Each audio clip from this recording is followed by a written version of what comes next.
This month's slideshow is brought to you by Steel Highway. Visit steel-highway.com or follow the link in the description to find out how Steel Highway is supporting the railfan community. Steel Highway, the magazine for the modern railfan. Hello everyone, welcome to the May 2022 presentation of Cedar Rapids Railfans and the NRHS Iowa chapter slideshow. This program is being presented by Rob Leachman. He is the current president of the UP Historical Society, and this is a program which will be based on the pool trains that the UP handed off to various Iowa railroads for connections to Chicago and East Coast carriers. This was recorded live on Monday night, May 16th, and it is going to be now broken up into two presentations. It's going to be showing the first half today on May 22nd, and then the second half will be available on Sunday afternoon, May 29th. So make sure and tune in again next week for the second half of this show. And now, thank you everyone for attending and enjoy the program. Very good. All right, Rob, take it away.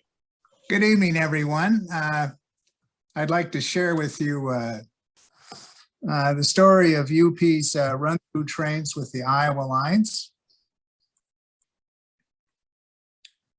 Just a brief personal intro on myself. I was born in Charles City and grew up in Des Moines, 1951 to 61. Those of you who are familiar with Des Moines might have heard of Leachman Lumber Company, founded by my grandfather and still run by the family by my cousins to this day. My parents moved to Minnesota in 61, then to California in 65, and up to Oregon in 69. So I bounced around through a number of school districts. And then up in Oregon, I went to work for Union Pacific's operating department and later in the marketing department, 3 years in the Pacific Northwest and 2 years in the Omaha headquarters. After that, I did PhD studies at Berkeley and became a professor at Berkeley of Industrial Engineering and Operations Research.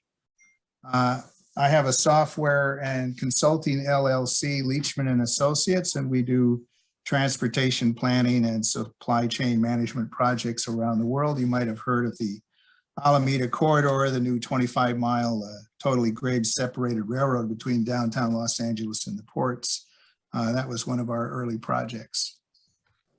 And I currently serve as president of the UP Historical Society. Okay, so let me give you a little historical context for the 1970s relationships between Iowa lines and the UP. So as most of you know, as a political compromise, the Pacific Railroad Act designated Council Bluffs as the eastern terminal of the transcontinental railroad. And that set the stage for the construction of multiple competing carriers between Chicago and a connection with UP. A permanent bridge across the Missouri River wasn't completed until 1872. The CNW was the first to reach Council Bluffs in January 1867. Later, it was extended westward through Fremont to achieve another UP connection. The Rock Island completed a line at Council Bluffs in May 1869. And then the CB&Q, aka the Burlington route, completed the line across southern Iowa to Council Bluffs in January 1870. So with these three lines competing for the UP interchange, to stave off rate wars, the three railroads reached an agreement to form what they called the Iowa Pool, and whereby, regardless of how the traffic was interchanged, each road kept 45% of its passenger revenues and 50% of its freight revenues, but then the rest was pooled and shared equally. So that no one had an incentive to try to undercut the others. That lasted for about 12 years until the Milwaukee entered Council Bluffs in 1882. Then you have the IC completing a line at Council Bluffs in 1899. By the time I'm going to talk about it in the 70s, they have merged with the GM&O to form Illinois Central Gulf in 1972. And then the last arrival was the Great Western in 1904, Of course, since 1968, the Great Western was absorbed by CNW, and the ex-CGW line of Council Bluffs was partially abandoned, and all the connecting traffic to and from UP concentrated on the pre-merger CNW lines.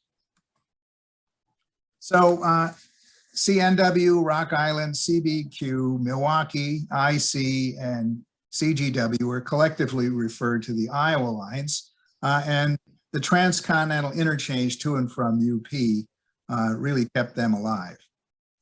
Of course, they all developed networks of branch lines in Iowa, and so Iowa ended up with a railroad network far beyond any other state. And a lesson burned into my memory from when I was in grade school in Iowa was that no community in the state is more than 12 miles from a railroad line. The CNW was UP's traditional overland route partner, and I think that's perhaps because its route network did not compete with UP as much as did the other Western networks developed by the Iowa lines. You have the Rock Island going to Denver, and the CB&Q also going to Denver and up to Montana and being owned by the Hill lines and so on. And while all of them enjoyed good interchange traffic with UP, their traffic levels were not up to CNW's level, and both CNW and UP emblazoned their boxcars with the Overland Route slogan. And of course, CNW not only interchanged the most freight traffic with UP, it also dominated passenger interchange. The city's fleet of streamliners were developed jointly. Then in '55, Chicago Northwestern began demanding larger divisions of the interline passenger fares in consideration of its Chicago terminal expenses. They had to clean and restock all the Western city streamliners, and they felt the divisions weren't covering their costs. But UP refused to give them a higher division and instead began shopping the other Iowa lines if they'd be interested in taking on the city's trains at the current passenger rate divisions. Milwaukee Road's President John Kiley thought that if Milwaukee took on UP's passenger trains, then an increased share of UP freight interchange would follow. So he agreed and quickly upgraded his line across Iowa with CTC featuring sections of 2 main track operation, and the passenger trains, the UP Streamliner fleet switched to Milwaukee rails in October '55. However, an increased share for Milwaukee of UP freight interchange did not follow. The shippers chose the routes, and it didn't really mean anything to them which way the passenger trains went, so they continued to favor CNW. So this investment didn't work out for Milwaukee Road. So we still have, even though the passenger trains are over in the Milwaukee, the freight interchange is still dominantly to and from CNW. UP had a very long-standing policy all the way back to the beginning of the railroad of neutrality towards the Iowa lines. And management wanted to avoid prosecution for restraint of trade. And so the legal counsel advised management to show no favoritism towards any connection when soliciting freight traffic or establishing connecting freight service. And this policy continued to apply even after the merger with Rock Island was proposed and applied to the ICC in 1964. So traditionally, the switching of interchange with the Iowa lines at Council Bluffs for many years, finally that began to be replaced by run-through trains or run-through blocks, pre-blocked by the UP out at North Platte, Nebraska, and by the Iowa lines further east. This began in the 1960s. And UP established that kind of connecting service with all of the Iowa lines. Eastbound blocks or entire trains were built for each of the Iowa lines at UP's North Platte terminal, and westbound blocks or entire trains were received from the Iowa lines and dispatched intact to North Platte points further west. The basic UP operating plan involved 2 eastbound fleets dispatched out of North Platte, one around midday what UP called the Advanced Perishable and Manifest Fleet, or Advanced P&M Fleet for short. And the other around midnight, typically the larger and more important fleet, the P&M fleet. And in these fleets, there were separate trains or blocks for the various connecting carriers.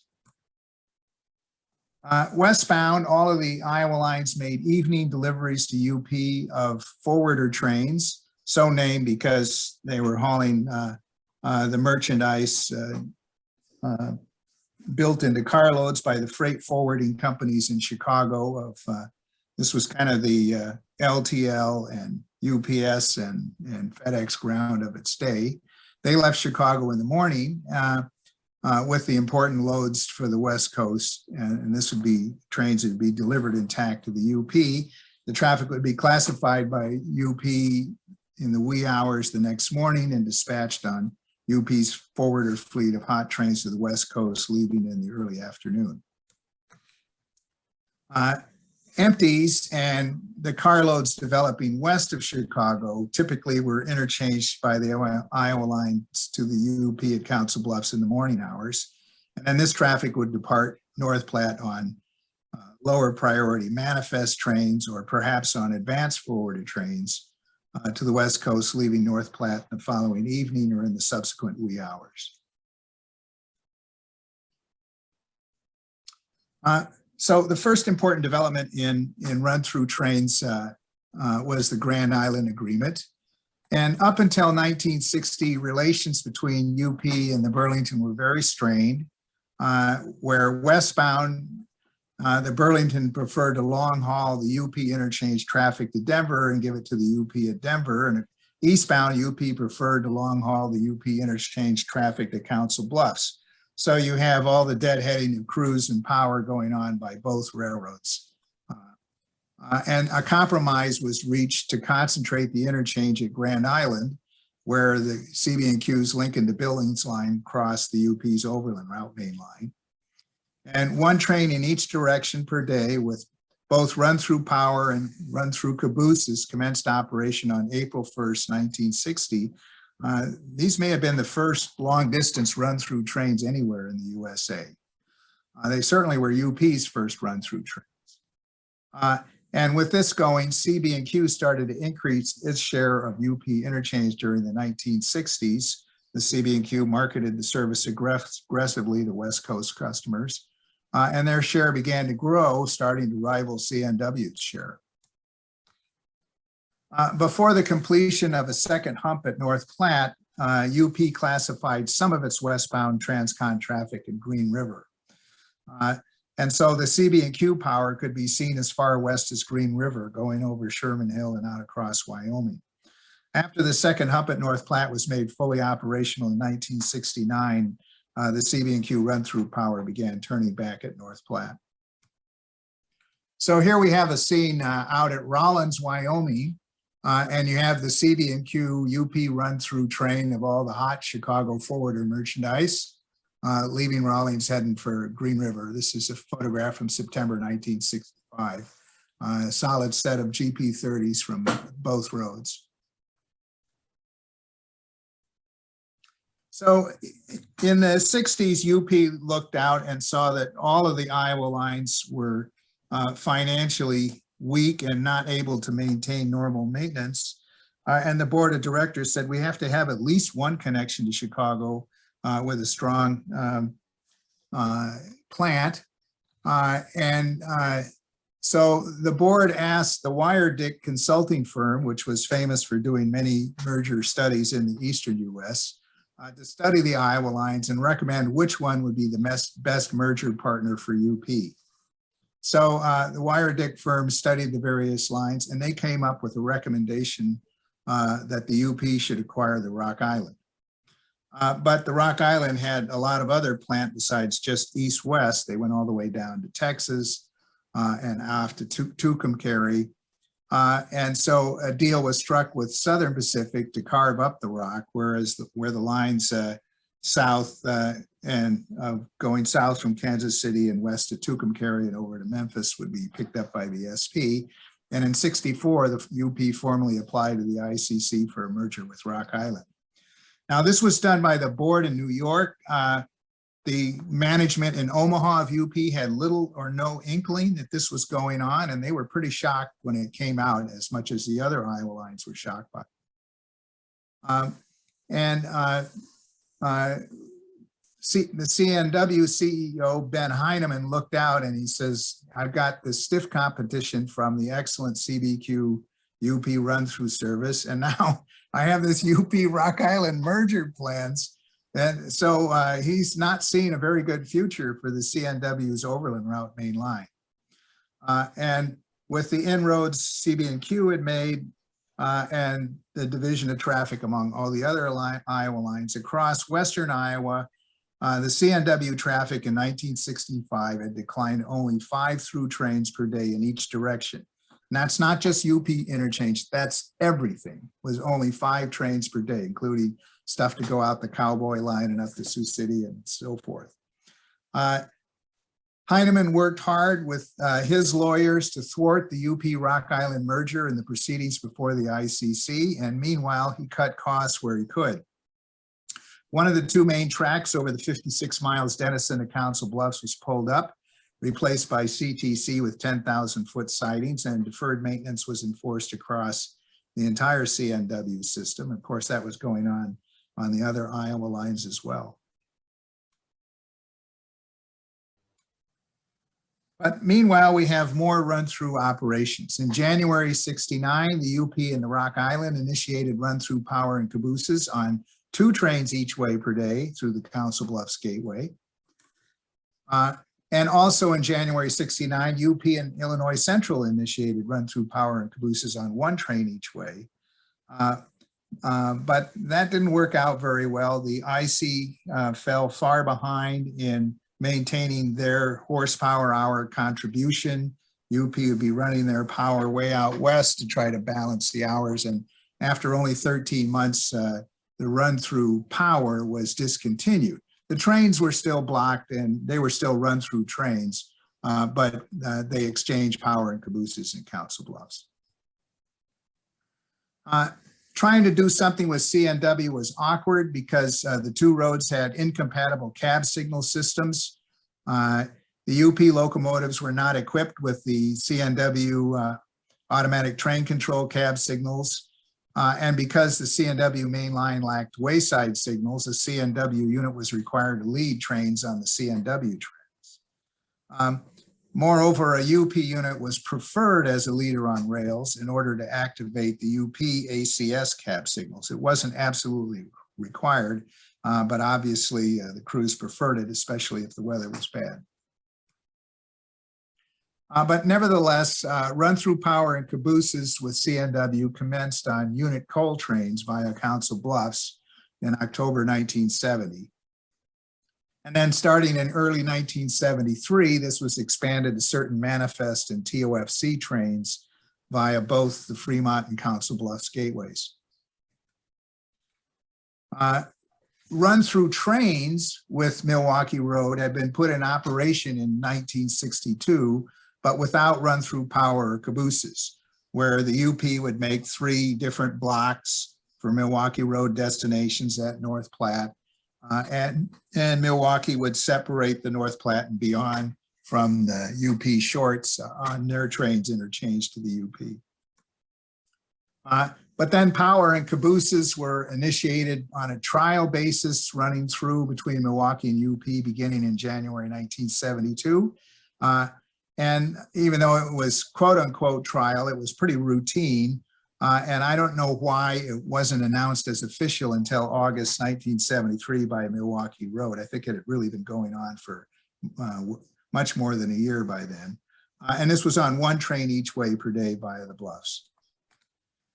The UP and the Great Western did not engage in a power pool, although run-through blocks were interchanged between the carriers. The next important development is the mail after the passenger trains went away. And the Postal Service began shipping their bulk mail TOFC, and they put out requests for proposals from the railroads for fast schedules. By 1970, with deferred maintenance on all the Iowa lines, only BN was capable of a schedule meeting the Postal Service's requirements. So UP partnered with BN to provide TOFC mail service from Chicago to Denver, Salt Lake City, Northern California, and Portland beginning in 1970. The BN kept the Seattle and Spokane stuff for themselves, and the Santa Fe had the mail to Southern California. So this added a third pair of BN UP run-through trains via the Grand Island Gateway. But it was tough for BN to make schedule out to Grand Island. Also the Postal Service wanted to put the Omaha mail on the train. So in 1972, the mail train interchange switched to Council Bluffs. The carload train still interchanged at Grand Island. And then in 1976, after enough federal 4R money had gone into rebuilding CNW's track, the mail contract shifted to CNW. That was a pretty grand bid that was jointly made by UP, CNW, and Western Pacific, where they proposed to handle all the mail to West Coast destinations, bulk mail out of Chicago, and do everything from one terminal in Wood Street. And that simplified the post office's life greatly. Before, they had to send the Northwest mail in trucks up to Franklin Park for the Milwaukee, and the Denver mail to Cicero on the BN, and the LA mail to Corwith on the Santa Fe, and they're driving in the traffic on the tollways.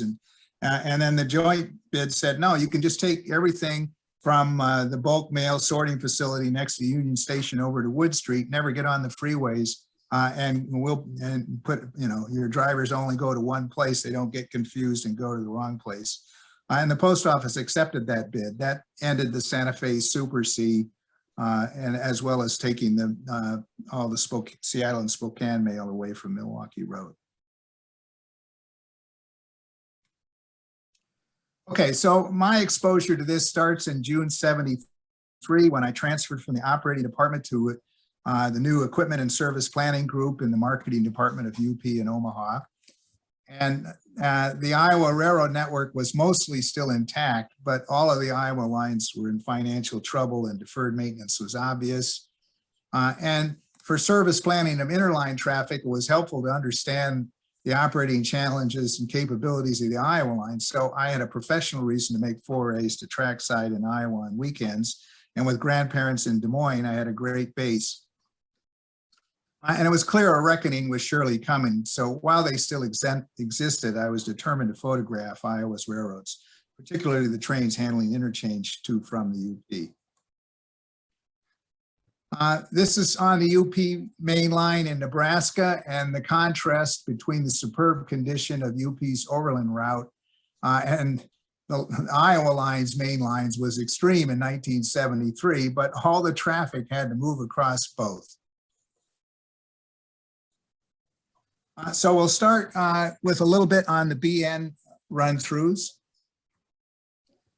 Here's the 1973 lineup of the BN connecting services. Westbound, the mail train was number 1, leaving Cicero in the morning and crossing Iowa midday and afternoon. And you can see the blocks on the train. There was an Omaha mail set out at Pacific Junction for a BN local to take around through Gibson. And then you have mail for Denver and Los Angeles and Salt Lake and Bay Area and so on. I should also mention that BN number 1, when it was interchanged with the UP, became UP's Overland Mail West, OMW train. 165 left Galesburg in the wee hours and delivered to Grand Island in the evening. You can see how much slower that schedule is than the mail. And then 65 was the midday train out of Cicero, becoming the UP BN forwarder, interchanging in Grand Island in the wee hours and then making the daylight forward fleet to the West Coast. So here we are at Lavernia, Illinois, and this is BN number 65 running with UP run-through power an Alco 630 and a Jeep 30B in this case. And the rear of the train is still pulling out of the departure track at Cicero Yard. And then in the very last year of BNUP run-throughs, I'm out at Malvern, Iowa in the afternoon for 165, which will become UP's advanced BN forwarder. You see all the soda ash empties going back to Wyoming on the front of the train, and then general carload behind that. And this is after the Frisco merger with BN, so you see the Frisco. And then this is the same train approaching Pacific Junction. I managed to get ahead of it for one more run by. Then let's look at the eastbound trains. So out of North Platte at midday, you have UP's advanced BN perishable and manifest, which would become BN number 166, reaching Grand Island in the afternoon and Cicero the following afternoon.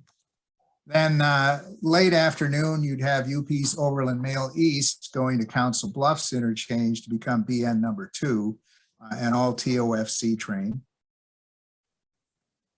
And then after midnight, you'd have the big carload and general TOFC train, UP's BN perishable and manifest, becoming BN number 66. That train would cross Iowa during the morning and midday hours, and maybe into the afternoon. So here we have the advanced BN P&M out at Kearney, Nebraska. No UP leader this day, 5 BN units, one still painted Great Northern, the other still painted Burlington, and you see a big, long, heavy manifest rolling on UP's main line. He'll turn off at Grand Island onto the BN. This is a typical midday, noontime scene at the North Platte departure yard.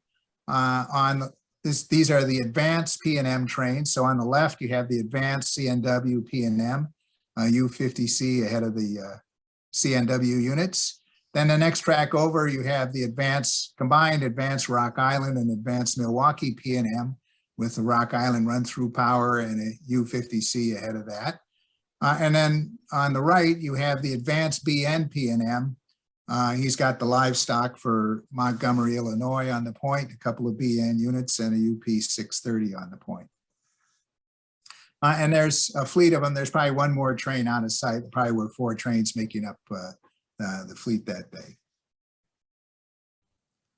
Then in the late afternoon, you'd have the Overland Mail East racing east. He's a little bit late today. The UP has put one of their high-speed geared Centennials on the point to try and make up time ahead of the BN run-through power, and he'll be racing across Nebraska at near passenger train speeds, making up time. As the train goes away, we can see that the Omaha Mail is positioned behind the caboose out of North Platte. You see those blue stickers on the lower edges of the vans. That means it's US Mail. This is the run-through caboose that'll go to Cicero. This is all the Chicago Mail. Maybe there's a little bit of general TOFC, but it's probably mostly mail. There's a high green beckoning the train east. Hey, let's go to the Rock Island and the 1973 lineup of the Rock Island connecting services. So we'll start with eastbound this time. So in the advanced fleet, like you saw in that picture before, you have the advanced Rock Island P&M. When it gets to Council Bluffs in the evening, it'll become Rock Island number 48. On the rear is the Des Moines and North block that we pulled off by a switch engine at Short Line. Then a Chicago carload block. Then a through block to interchange to the Indiana Harbor Belt with Penn Central traffic to be re-switched at Blue Island. And then the Chicago TOFC on the point. And then in the night fleet is the UP's Rock Island P&M. When it gets to Council Bluffs in the morning, it'll become Rock Island number 44, blocked exactly the same way. It will finally terminate at Burr Oak Yard in Chicago at 2:30 the next morning. So here we are at Council Bluffs, and we have UP's Rock Island P&M float coming into town, a U50 ahead of the 3 Rock Island units, and you see the TOFC for Chicago on the point. And then behind that, the stack packs are the IHB Penn Central block. The U50 will cut off and the train will continue across Iowa with the Rock Island. Same scene in a different day on the other side of the double track. That little sign right here is milepost 0 on the UP and where the trains interchange at Council Bluffs. And again, you can see the Chicago TOFC and then the Penn Central block and then the other Rock Island blocks. And then after we pull the UP units off, the Rock Island will struggle across Iowa with a couple of Jeep 40s and their train number 44. And same train on yet another day, we have the U50C leading the through power into the Council Bluffs interchange. And you see the mechanic getting on there to uncouple the U50C and we pull it off. And then after the Rock Island maintainers inspected their power, they'll take off. This day we have a Rock Island U-boat leading a Jeep 30B and an SD24B. Now we'll continue east. Here we are at Earlham and number 44 with 6 units and a big train passing the quote unquote depot at Earlham. We've got the train order signals and looks like Maintenance Way has got a flat tire. And then in the Raccoon River Valley, we have our train stretched out. You see some intermodal includes some perishable. There's some carload perishable. And pretty good sized train this day. And then coming into Des Moines alongside the Des Moines Union Yards on one side and the Raccoon River on the other. And up here is Terrace Hill, the Hubble Mansion, which is now the Iowa Governor's Mansion overlooking the scene. And we have a U-boat ahead of 2 UP Jeep 30Bs. Now we're over at Short Line Yard. The Des Moines and North block has been pulled off the other end by a switch engine. Here's our Chicago TOFC, including a lot of Bud Antle reefer loads of lettuce and the general carload behind that. And the blue flags are off. He should be leaving momentarily on the run to Silvis in Chicago. Okay, let's look at the westbounds that will run through from Rock Island to UP. Number 43 was the standard carload forwarder, becoming UP's Rock Island forwarder train, leaving South Chicago in the morning, delivering to Council Bluffs to beat per diem in the evening, a solid North Platte and beyond train. In 1974, and with the Rock Island having troubles making schedule with all their deferred maintenance, they set the delivery back to deliver to the UP the next morning and gave up trying to make the previous day's forwarder fleet. And in addition to regular sections of number 43, seasonally there would be, Rock Island would run a 43R, a solid train of empty reefers, which would become a reefer special on the UP. And what's going on here is that in winter and spring, there'd be a strong PFE flow up the Tucumcari line coming from Southern California and Arizona. And by the time the cars were made empty back east, the harvests have shifted to Northern California. And so PFE wanted the cars moved overland route to those origins and in order to balance empty miles and loaded miles. It's a much shorter haul to Council Bluffs than it was loads coming from Tucumcari, so they'd have to run a number of reefer specials to Council Bluffs to even out the miles on the reefers. And then Rock Island 57 became UP's Aero Auto Railroad Overland. This was the hot train of General Motors auto parts interchanged by the various eastern roads to the Rock Island at South Chicago and Pullman Junction and Blue Island. And Rock Island would add a fill of their hot TOFC for the West Coast that couldn't stand the Rock Island schedule to Denver and needed to go UP to make a faster schedule. And that was leaving South Chicago at midday and getting to Council Bluffs after midnight, sometimes even after sunrise, and out to North Platte, hopefully in the morning, to make the midday departure on the race to the West Coast. So here we have Rock Island 43 in 1973, before the schedule was set back, leaving Shortline Yard and approaching Shortline Tower. Here's the lead to go down towards Kansas City. And then right behind me is the tower and the double track main.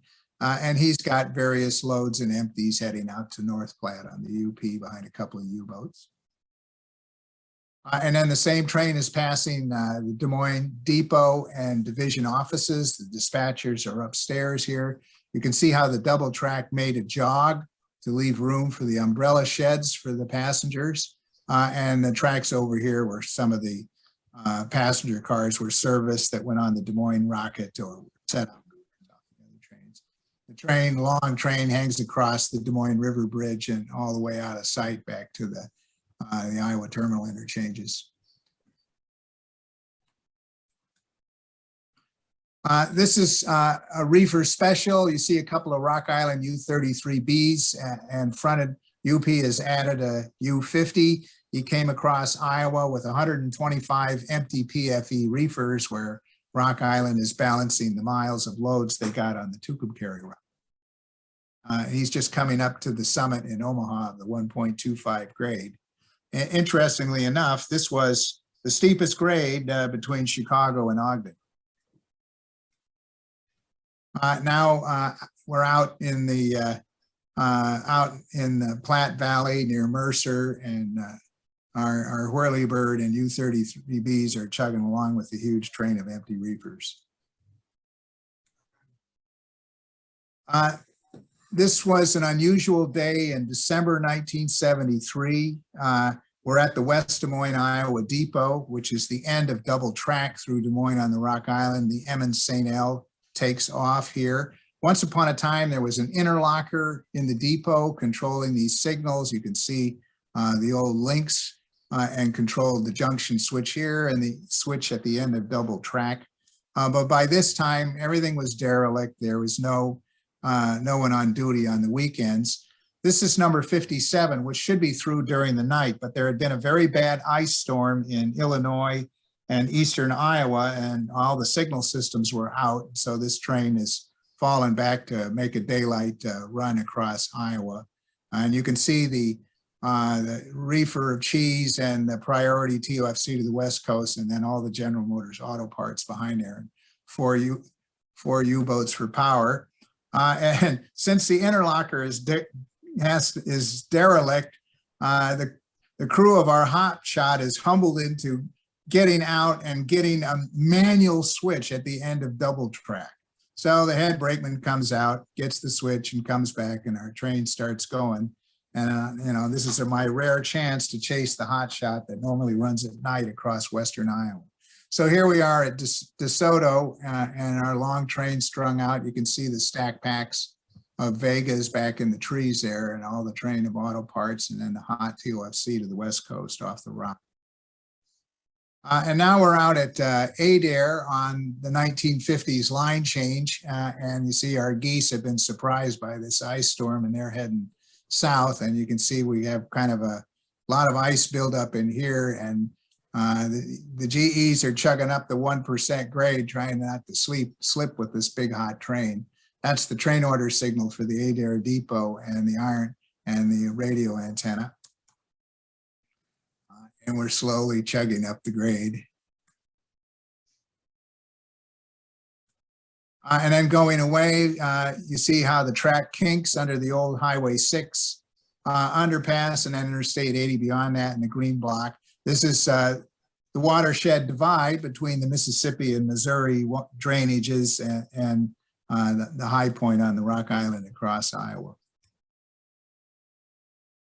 So there's our TOFC, and then our big auto parts cars. There's even a Rock Island car in that case, but the cars were pooled so you could see any of the roads participating in the GM traffic could be on any of the auto parts trains. and some Penn Central cars. The big jumbos were not that heavy. They were frames and the like. The little cars full of motors were the heaviest ones. Then we have all the setup autos. You see these stack packs for the Cadillacs. And here's some Vegas that are not in vertipacks. They're in open tri-levels.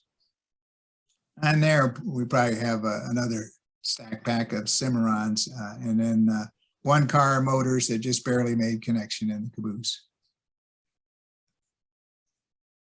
The same train, when it gets out to North Platte, the Rock Island Runthrough power will be taken off and the SP Runthrough power will be put on. You see we have a UP leader for cab signals, an SP SD45X behind that, and a couple of T2s.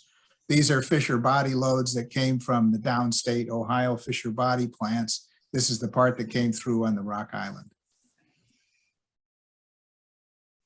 Okay, let's move to the Milwaukee and our 1973 lineup of Milwaukee Road connecting services. Let's start with the eastbound. The UP's midday train, the advanced Milwaukee P&M, was connected to Milwaukee number 62, leaving the Bluffs, scheduled at 8 p.m. And the only block out of North Platte was all of the traffic short of Chicago for Milwaukee Road. The main Milwaukee train was number 64, leaving North Platte around midnight and giving it to Council Bluffs in the morning. And he would have the Chicago blocks. And then there was a Green Island set out block of the Wisconsin and Minnesota traffic. At the end of 1974, Milwaukee renumbered all their trains, so you might know them better by these numbers. So here we are back at that milepost 0, and we have the Milwaukee 64, the connection for UP's Milwaukee P&M, ready to leave. This day, the power is a UP SD40 and a couple of Milwaukee Jeep 40s. And now we're heading out along the Milwaukee, going north from Council Bluffs. Here we are near Underwood with the Milwaukee crew on the UP power. And a little further along near Portsmouth. And you can see that we're getting pumping action and there's not a lot of ballast left. It was just 3 years earlier that the city of Everywhere was running on this track, but it's already going down very fast. And then coming around the curve at Earling, where we'll start heading, the grade will start to stiffen. And now we're really grinding away on the hill coming out of Earling, which was named for an early Milwaukee Road president. And you see the train strung out. And it's very curious to see this load of domestic autos going east. It must have been a private move, like a company moving employee cars or something like that.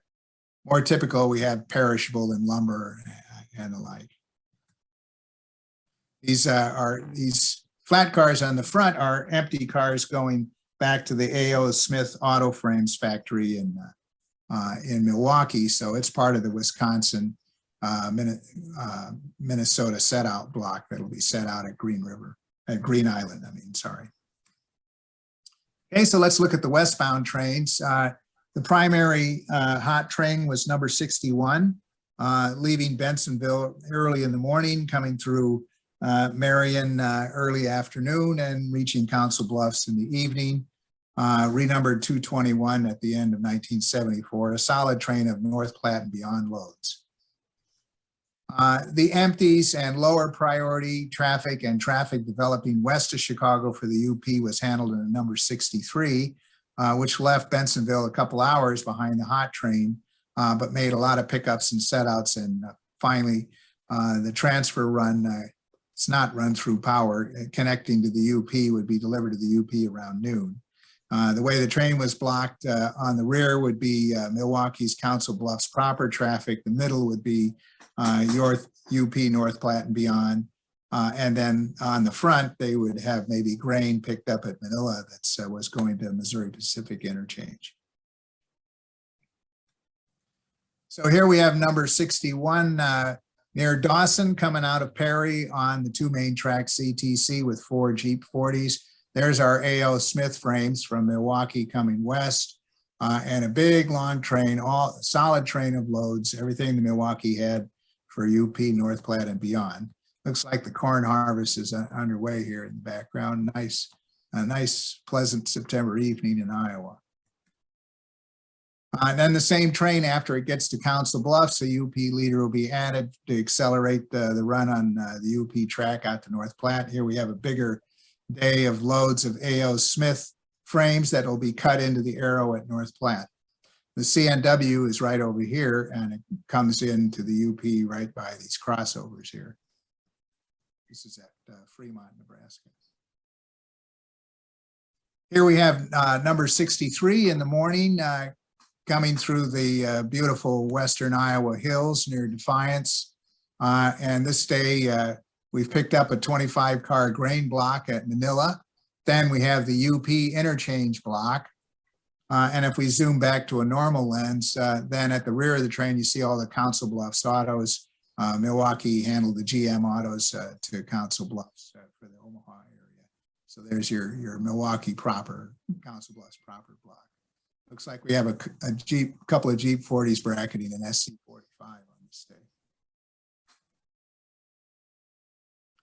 And then shortly after noon, the train will be broken up in the Bluffs, and our FM road switcher will couple onto the UP block and drag it over to the UP to connect with the UP's train that afternoon.